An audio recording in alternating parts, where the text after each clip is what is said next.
Whisky Galore by Compton Mackenzie, abridged for radio in 8 parts by Neil Cargill and read by Stanley Baxter.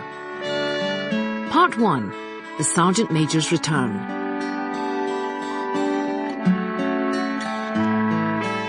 From the bridge of the Island Queen, which 3 times a week made the voyage between Ubaig and the outer islands of the Hebrides, Captain Donald McKechnie gazed across a smooth expanse of grey sea to where the rugged outline of Great Toddy stood out dark against a mass of deepening cloud in which a dull red gash showed that the sun was setting behind it.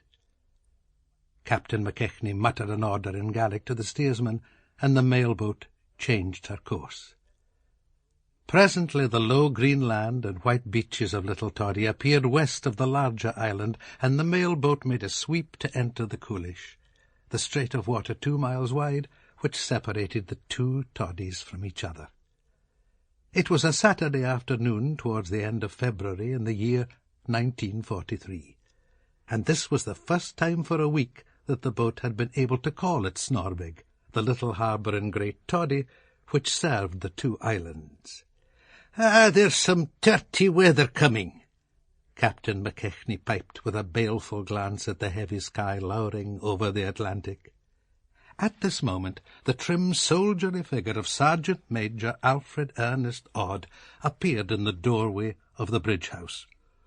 "Room in here for a little one?" he asked with a grin of welcome. Well, if it isn't Sergeant Odd. Man, where have you been all these months?" "Devonshire." "Oh, you had a long journey, right enough, Sergeant. Devonshire. That's a place I never was in. It's a great place for cream, I believe." "Well, we didn't see much cream where I was. Nah, give me good old Scotland before Devonshire any day of the week. Except perhaps Sunday." Captain McKechnie reflected dourly on how the Sabbath was no longer what it used to be, then turned his attention to steering for Snorbig. From the bridge of the Island Queen, Sergeant Major Odd could see the pier thronged as usual with the inhabitants of the 2 Toddies, though it was already on the edge of dusk. He wondered if Peggy Macroon would be amongst them. You're a proper mug, Fred, as if the poor girl would want to see you for the first time after nearly 18 months, with everybody staring at her." As the mailboat hove to, Captain McKechnie turned to the Sergeant Major once more. "So have you found a fine job that suits you now you're away from Devonshire, Sergeant?"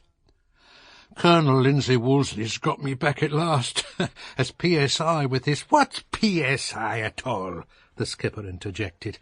"Man, the alphabet's gone mad like the rest of the world since this war." "Permanent Sergeant Instructor, with the Colonel's Home Guard Battalion. He very kindly gave me the weekend to come over and have a look at my young lady in Little Toddy. I was reckoning to get married last autumn year, and then biff transferred to Devonshire, and that tore it, didn't it? But I'm back at last, and I'm going to get married as soon as ever it can be managed. Here, I mustn't talk to the man at the wheel. I dare say I'll be seeing you up at the hotel before we cross over to Kiltod." The skipper's usually bright eyes clouded and seemed curiously remote. "I don't believe I'll be going up to the hotel this evening. I'm afraid you'll find it a touch dull there just now."